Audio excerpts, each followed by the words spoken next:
trust in me, the storm will change to coming sea. In the morning's light, there will be beauty.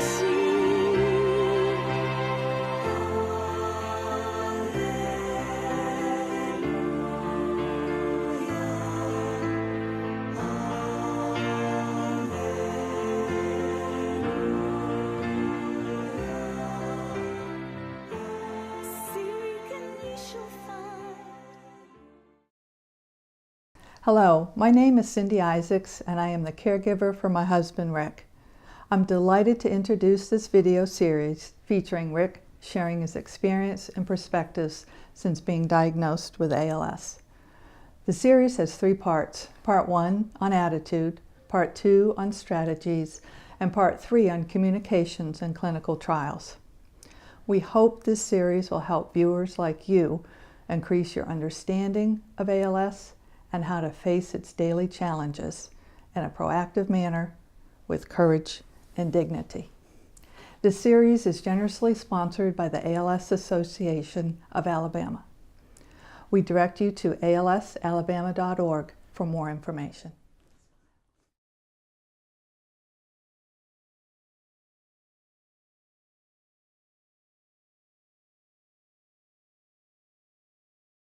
Hi, I'm Rick Isaacs. I'm with the ALS Association Alabama chapter.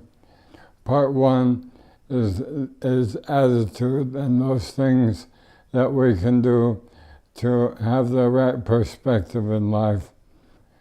As far as I'm go, my progression has been fairly slow. Your situation might very well differ.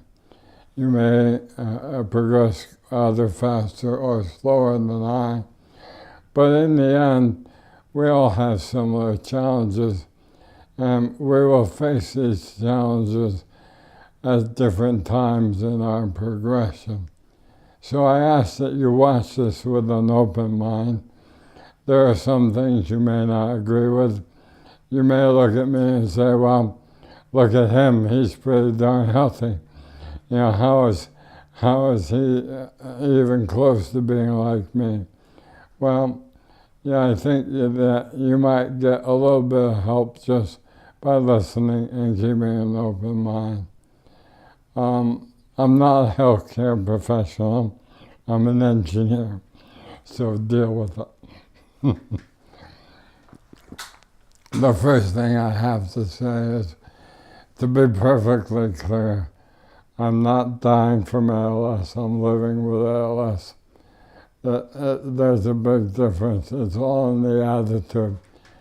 And it's important to understand that with ALS, I look at it not as a disease I'm dying from, but more as a chronic illness that I have to keep up with and manage the disease. You know, we all will live a lot longer than many people would think.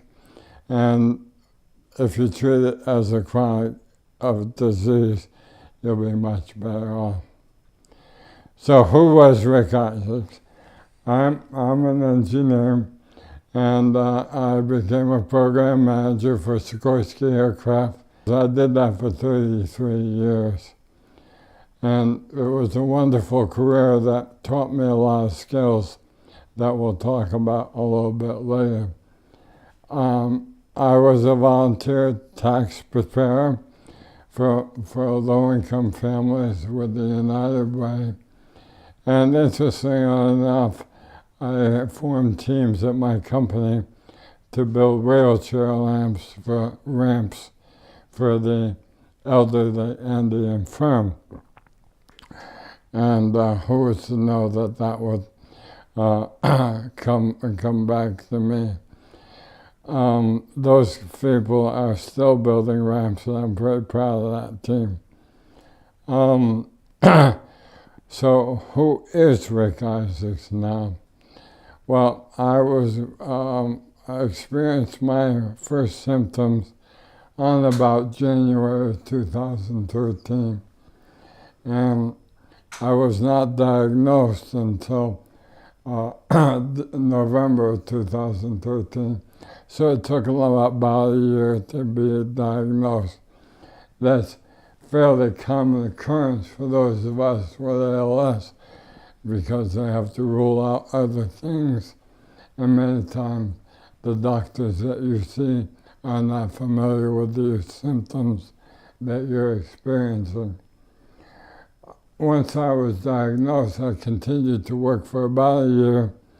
I started off going back into the office and later on worked from home. But the company was good enough to put me in a reduced capacity, no longer the tip of the spear, so to speak. And I became more of a mentor and a consultant for all my experiences that I have. So what happened? I became an advocate for ALS, and I devote my life to advocacy and education, and anything I can do to help further research and further care services for folks with ALS. Getting diagnosed. I chose these photographs that you see because it really is like a tornado in your life. It turns it all upside down. And we all experience these things, and it takes a while. It takes probably at least 3 or 4 months to wrap your head around it. You need to grieve for the loss of your health. And you have to allow yourself to go through all those phases. You'll experience denial, you'll get angry, you'll start to bargain, and you can go into depression if you allow it to. But the key is get through those stages of grief and accept it. Because once you accept it, you're in the situation where you're now moving forward rather than worrying about what has already happened. This next slide you see, I put it in here because ALS changed everything. The 4 pictures you see there are things that were my passions in life, and I can no longer do any of those things. That could depress a person. And I now look back at these, and they used to depress me. But now I look back at them with fond memories, and that's the way I have to treat things like that. So, basically, you have 2 choices once you diagnose. You'll be at a fork in the road. You've accepted the disease. And now you have to look down and you have to decide, am I going to face it head on? Or am I going to let it consume me? And believe me, if you don't face it head on, it will consume you. ALS is that powerful. So the next video that we're going to show you is a little clip of a verse that I wrote about how to face it head on.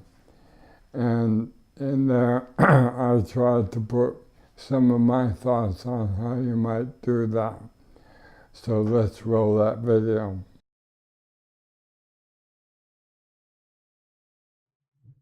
Early on with amyotrophic lateral sclerosis, it was apparent to me I had the choice to either face it head on or let it consume me. So how exactly do you face it head on? Honestly, it is a daily battle. We wake up every day with feelings like fear, anxiety, anguish, and sadness. We have to recognize these feelings for what they are and consciously understand where they came from and whether or not there is anything we can do about them. The trick is not allowing fears to make you scared or anxiety to make you nervous. You can't let anguish lead you into despair or sadness spiral into depression. So every day we must take these feelings and collect them one by one in our hands, gently forming them into a ball. We examine them, accept them, tuck them into our heart for safekeeping, and go about our day. Unfortunately, as the days go by, perhaps the ball gets too large or for simply no reason at all. We can contain it no longer and we have a meltdown. We feel overcome by all those feelings and cry uncontrollably, hopefully with a loved one in our arms. Once the tears have subsided, we pick ourselves back up and gather those feelings into a ball again. It is much smaller now, so we tuck it away. Just saying. So the first step in my mind of facing it head on is letting go. It's probably one of the hardest things we have to do because nobody wants to let go of something that they've lived with their entire life. But we have to do it. And we are going to continue to lose abilities, muscular and physical capabilities for the duration of this disease. And you have to be able to let go of them in order to move on. So what I like to say is when we lose an ability, you need to acknowledge that it's gone. I can no longer use my arms. Well, one of the first things to go was I was not able to write anymore. And so I said, okay, I can't do that anymore. I've lost it. And then you need to grieve for that loss, however briefly.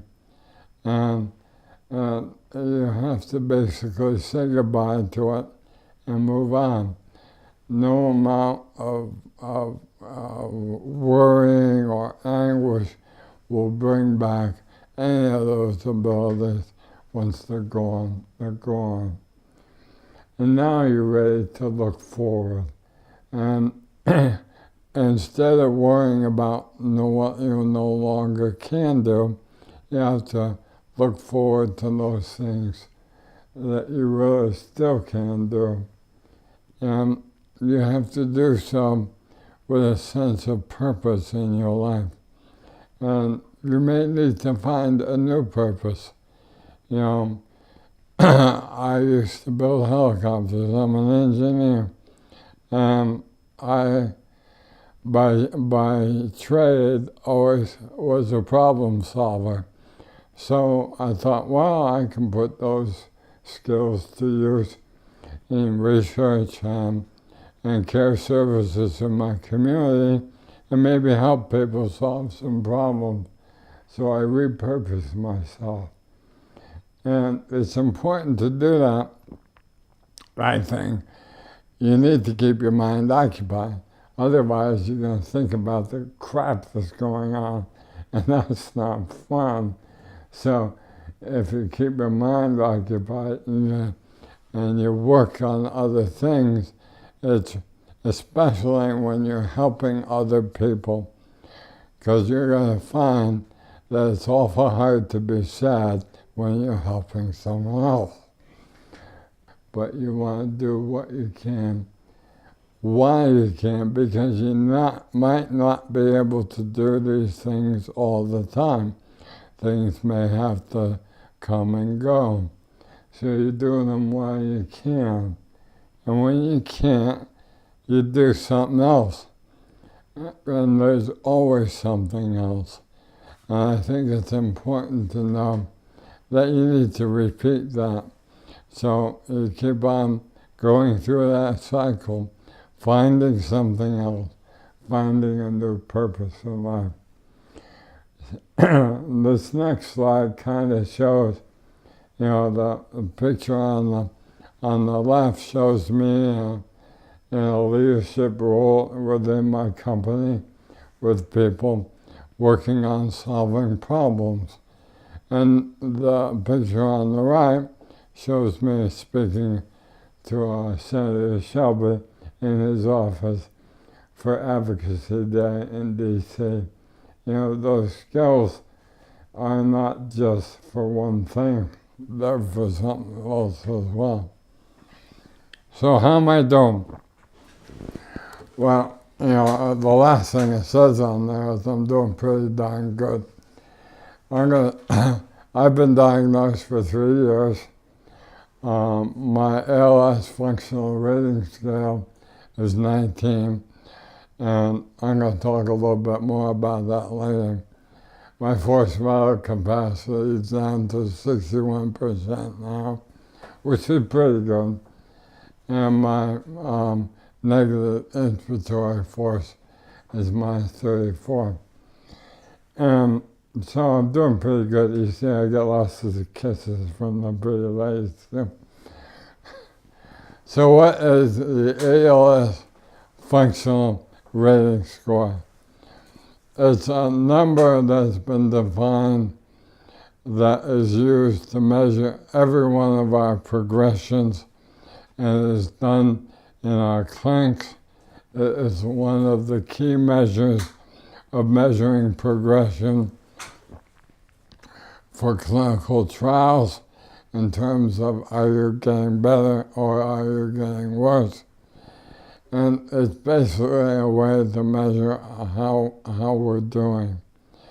It is a series of 12 questions which are scored from 4 as the high down to 0. The maximum score is 48. One of the messages I try to give to clinicians and medical people is that, and pals need to understand this as well, and I think that it's most important to sit with your ALS clinic nurse or your neurologist and go over each question, understand what it means, and then look at the I guess it's 5 answers from 4 to 0. Look at each answer. Have them explain the nuances and the difference between them. So I came up with the O'Dine scale. This is my version of what these answers mean. The 12 questions are all very similar, and the answers, though they may pertain to different functions in your body, the answers are categorized in my mind. If you're scoring a 4, it means you're okay. It means pretty much everything is as normal without ALS, and you're not having any problems. When you score a 3, you're acknowledging, hey, something's different. Something has changed. It's not the same as it was before I had ALS, but it's not yet very severe. When you score a 2, that's when you start struggling with it, and you have to adapt. So you're adapting to something that you're losing, and it's getting kind of difficult. But I like to say you're struggling, but I got this because I can still do it. When it gets down to a 1, it usually means that you're relinquishing part of that skill to either a piece of equipment or a person who is helping you. So you're relinquishing so that someone else can help you get it done, but you can still do it. And when you're at 0, I call that next. It's time to move on because you got other things to do and that function has left you. And that's why I call the O'Dine scale. Now, the number I talked about, my ALS functional rating is at 19. And that's kind of ho-hum in my mind. The number 19, unless you're a doctor or a nurse, you probably don't have a good feel for what that means to you. In the top chart, I have to put charts in like this, I'm an engineer, remember. In the top graph, you'll see that it's 3 years worth of data. I've been diagnosed for 3 years. And you can see in the beginning I scored a 48. And in the first year, it went down quite rapidly. About in the mid-30s, went down quite rapidly that first year. And then it leveled out for about a year and a half. And I really didn't lose much. But then in the beginning of this year, I started to lose more bulbar function and more respiratory function. So once again, my numbers started to decline to where I am today at a 19. So what does that mean? I came up with a very simple expression of this. If the capacity at maximum is 48, well, let's divide that number by 48 to come up with a percentage. So I started at 100%. In the first year, I went down to about 60%. I stayed in the 50% range for about a year and a half, and now I'm about 40%. And when I say I look at my total capabilities, and you can look at me, I'm in a wheelchair. I can still walk, but not very far. My arms completely do not work anymore. And my breathing is difficult, and my speech is starting to decline. I'm also having some swallowing issues. So since I can walk, I can still eat. I'm breathing on my own during the daytime. I think I'm really about 40% of my capacity. And that's my message of another way to look at the functional rating score. ALS is a team sport. And your team includes your medical team and your clinic team and your care service coordinators that come from the ALS Association. They're all an integral part of your team, and you need to recognize it. My last slide here is a shout out to Cindy. And none of what I do would be possible without her. You know, I like to say behind every happy pals is a caregiver that enables us to enjoy life. So if you have a caregiver, you are blessed. I happen to have Cindy, and I love her very much.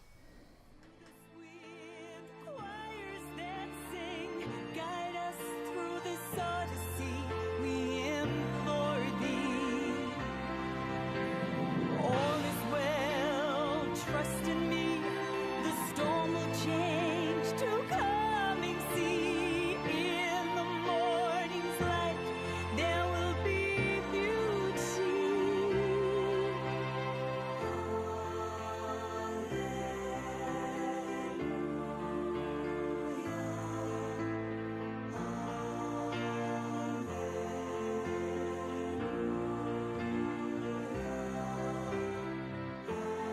Seek and ye shall find the elegance of his design.